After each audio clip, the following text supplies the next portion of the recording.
It's Wednesday, August 24th, and this is now on HNN. Just into our newsroom, closing arguments in a high-profile murder trial on Maui. People can finally crawl out from under that mountain of debt. Student loan debt relief is coming for millions of Americans. I'm Skyler Henry at the White House detailing the Biden administration's plan and who's eligible in this effort to cancel thousands of dollars in debt for borrowers. And new today, the Honolulu Little Leaguers punched their ticket to the U.S. Championship game. These stories plus a look back at the time Princess Di visited Oahu.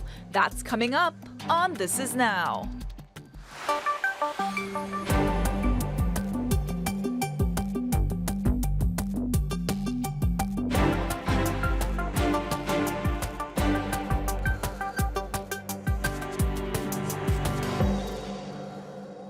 Good afternoon. Thanks for watching This Is Now. We have a lot of news to get to today from the H&N Digital Center, but let's start with this breaking news. That's right. We have new video into our newsroom from Maui. The closing arguments in the trial for a man accused of murdering his ex-girlfriend more than 8 years ago.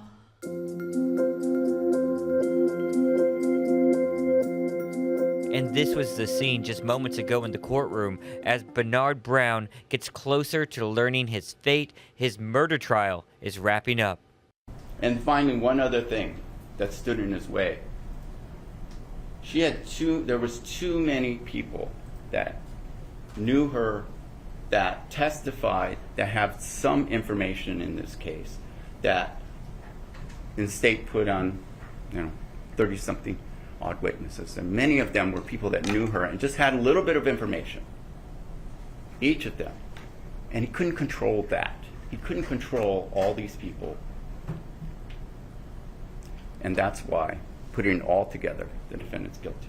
Witness testimony wrapped up yesterday after about 35 people were called to testify in the 3-week-long trial. Brown's ex-girlfriend, Morera Mo Monsalve, was last seen alive at his Wailuku home in 2014. Her body was never found. There is nothing in these instructions that instructs you to figure out what happened. You are here to answer the question, did the state prove beyond a reasonable doubt that Bernard Brown intentionally or knowingly caused Ms. Monsalve's death? And the answer is no. We have a reporter in the courtroom right now, and we'll have much more on this still developing story coming up on later editions of H&N. The State Department of Health reported 4 additional monkeypox cases today, bringing the total count of infections in Hawaii to 22. DOH provided this breakdown of where these new cases were detected. One was a Hawaii Island resident whose case is related to community spread. There were 2 Oahu residents and 1 Maui resident whose cases remain under investigation. This important travel update for you. Japan will end its COVID testing mandate for incoming travelers on September 7th. Japan will still limit the number of people flying in. The current cap is 20,000 daily, but that could rise to 50,000. Now, Japan has imposed some of the toughest border measures for the pandemic. It currently requires a negative PCR test result within 72 hours of departure for entrance. Now, you'll recall in June, Japan partially opened its borders to foreign tourists for the first time in 2 years, but it's only allowed those who agree to join a package tour with guides. Tropical storm Ma'an has left the Philippines and is now heading in a west-northwest direction. Rainfall is forecasted to gradually weaken throughout the day. However, scattered flooding and landslides are still expected across northern Luzon, the country's largest and most populous island. Authorities in the Philippines preemptively evacuated more than 1,000 people to shelters in northern Luzon, and more than 30 floods were reported in the rural provinces of Ilocos and Bicol. Classes and work in public offices remained suspended today in most of Luzon, which includes the national capital of Manila.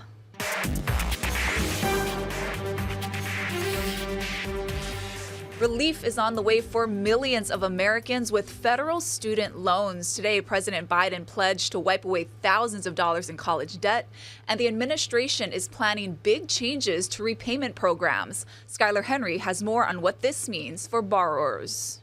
Another campaign promise fulfilled, with President Joe Biden announcing student debt relief for federal borrowers. Here's what my administration is going to do to provide more breathing room for people so they have less burden by student debt.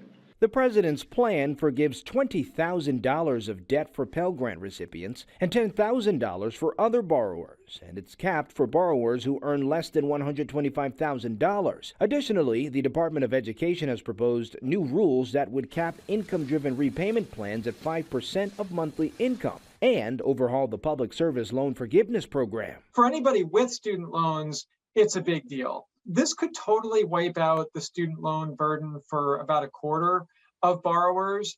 The Biden administration is also extending the moratorium on federal student loan repayments one last time, with payments set to resume after this year's midterm elections in January.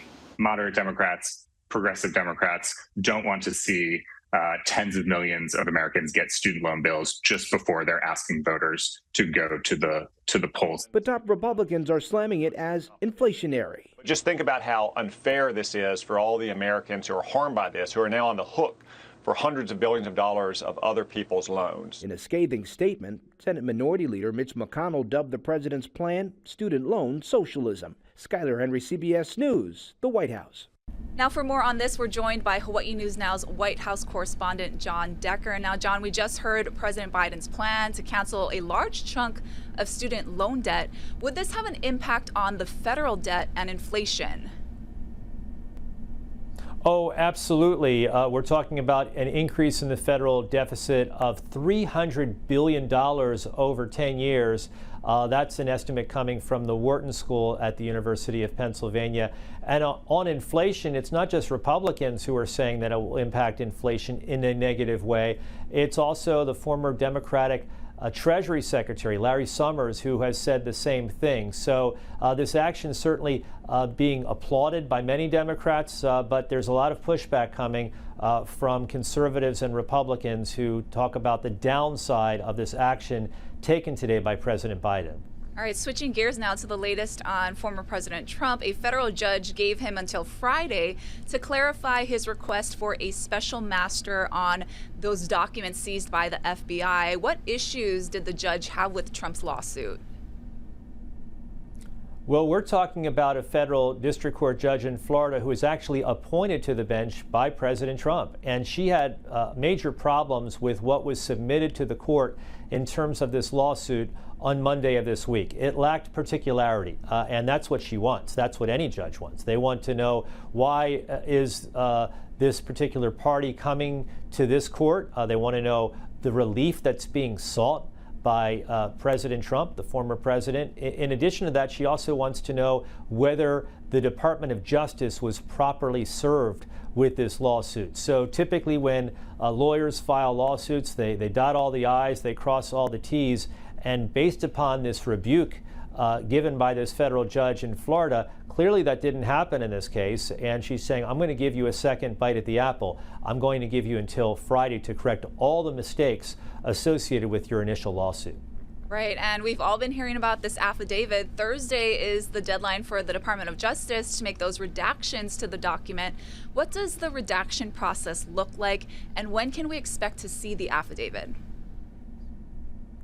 Well, since the Department of Justice got the order last Friday from a federal magistrate in Florida, they've been going through that original affidavit line by line, paragraph by paragraph, to determine what information they're okay with in terms of having the public see it. There's certainly a lot of information they don't want the public to see because this is an ongoing investigation. They don't want the public to see the witnesses who've cooperated with this investigation, the witnesses who have spoken to the DOJ, the witnesses who have spoken to an impaneled grand jury, and also what evidence has already been uncovered. So all of that will be redacted, and then tomorrow by noon Eastern time, The DOJ will convey that document, that redacted affidavit, to that federal magistrate, and then it will be up to the federal magistrate to determine whether too much information was redacted or whether the DOJ got it just right. And if there are no objections, and there do not seem to be any from President Trump's legal team,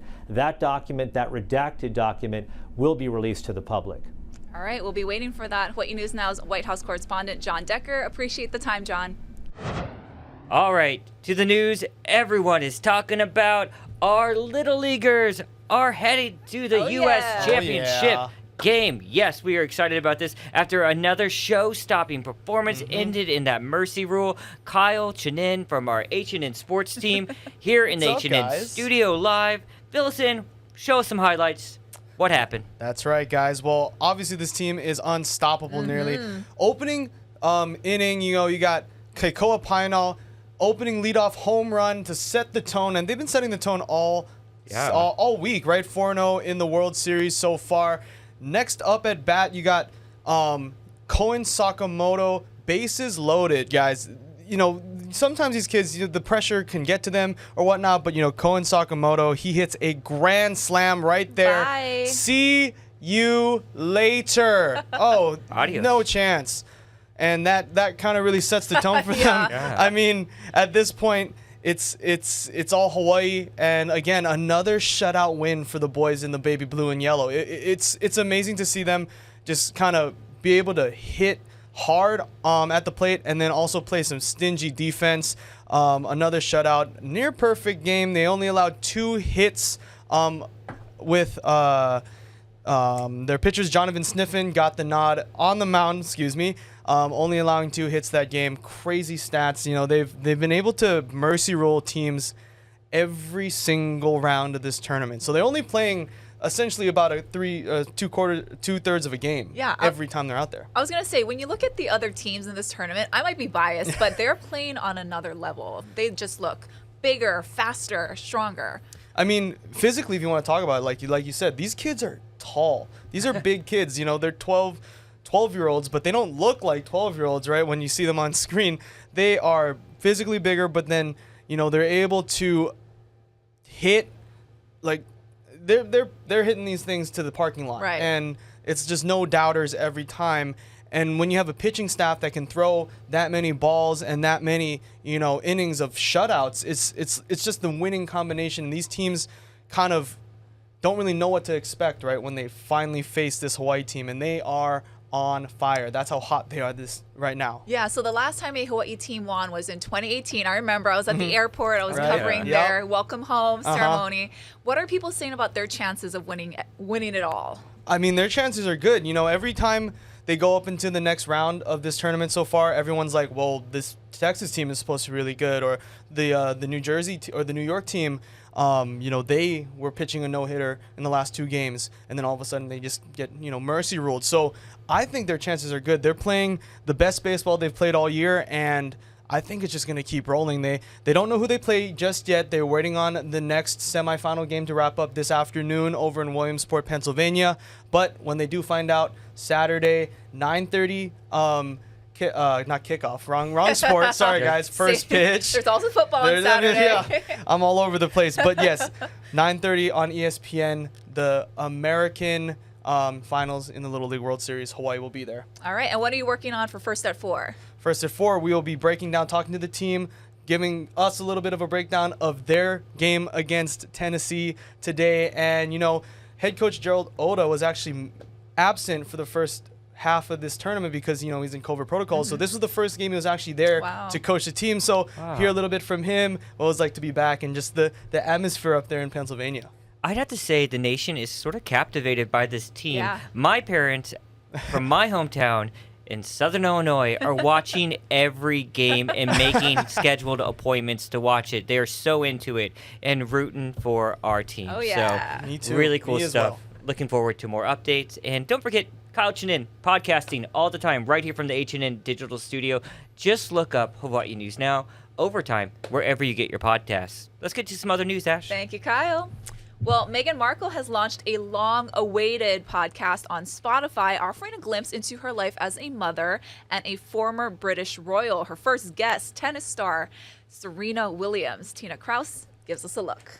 Hey, it's me. Prince Harry's wife, Meghan Markle, promised to get candid in her first Spotify podcast. People should expect the real me in this, and probably the me that they've never gotten to know. And she did, opening up about a brush with danger involving her baby son Archie, who was traveling with Meghan and Harry on a royal visit to South Africa in 2019. We finish the engagement, we get in the car, and they say, "There's been a fire at the residence." What? There's been a fire in the baby's room. What? Markle shared the story with tennis superstar Serena Williams, who was her first guest. The Duchess says Archie was thankfully with his nanny when the fire started, but despite the close call, she and Prince Harry had to carry on with their royal duties. Everyone's in tears, everyone's shaken. And what did we have to do? Go out and do another official engagement. And I said, this doesn't make any sense. Can you just... Why did you not bring him? I was like, can you just tell people what happened?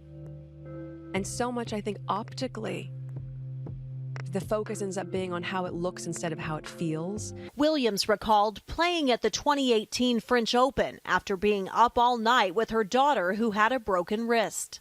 I somehow managed to win, but I was so emotionally spent and just like so emotionally drained that it was crazy. Markle says her 12-part series called Archetypes, a play on their son Archie's name, will focus on stereotypes females face and, quote, rip apart the boxes women have been placed into for generations. Tina Kraus, CBS News, London. Well, this month marks 25 years since Princess Diana was killed. It was August 31st, 1997. She and two others died in a car accident. Now, she was only 36 and starting a new chapter after her divorce from Prince Charles. People magazine is remembering Diana and her impact even all these years later. Yeah, there's several documentaries that have been released, Discovery Plus, I believe, and HBO. I watched the one on HBO recently, The Princess, which is really digging into archival footage, which inspired me to dig into our archives. And did you know Princess Di actually visited Oahu? Let me show you. Yeah, she was known as the People's Princess. She fascinated people wherever she went, including here on the island. So check out this video from 1985. Princess Diana and then husband Prince Charles arrived on Oahu for an 18-hour visit. It was the princess's first time in the U.S. back in 1985. Wow. At a reception at the Kahala, she was given 2 small Aloha shirts to bring back to Prince Harry and William. Aww. And yet again, just dressed to the nines. Like, amazing. Always had the good looks. Yep. All right, guys. And there you see them taking off. Very cool. I love looking back at those archive videos. What do you say we take a live look outside New York City right there? Wow. Pretty gorgeous day as we approach fall there on the East Coast and the rest of the world, or rest of the U.S. too. Let's see what our weather's going to be like. We got Guy Hoggy back in the house with the update.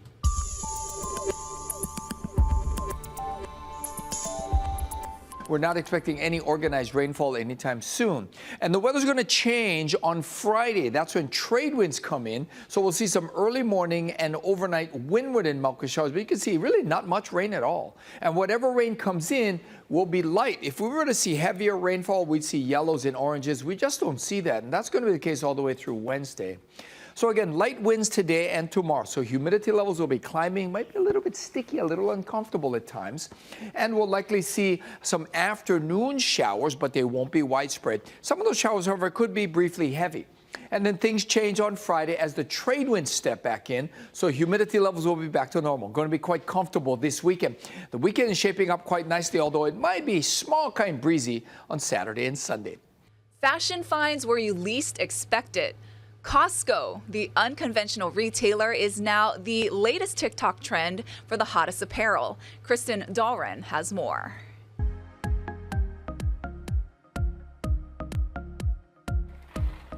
Costco Couture. This week's Best Costco Fashion Finds. 2 words you probably never imagined you'd hear together. I just got these sweatshirts. They are the Fila brand at Costco for guess how much? $13. TikTok influencers are going wild for the membership-only wholesale retailer. Costco has these super cute Kenzie strap sandals. It's Sherpa lined, so soft, and it's only $14.99. The search term Costco clothing finds racking up more than 2 billion views, thanks to designer brands at some big discounts. What's your biggest score ever? Definitely the Hunter boots. Usually found for $175, just $84.99 at Costco. I live in Los Angeles. It does not rain here. We are in the desert, and they sell out like crazy. Jennifer Maldonado has more than 19,000 followers for her TikTok Costco Couture.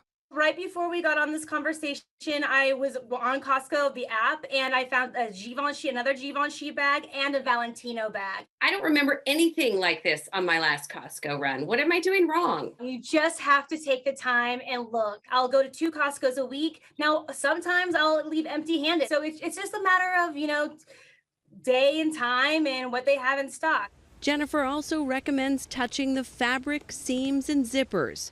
Costco is staying tight-lipped about pricing and quality, but experts say be realistic.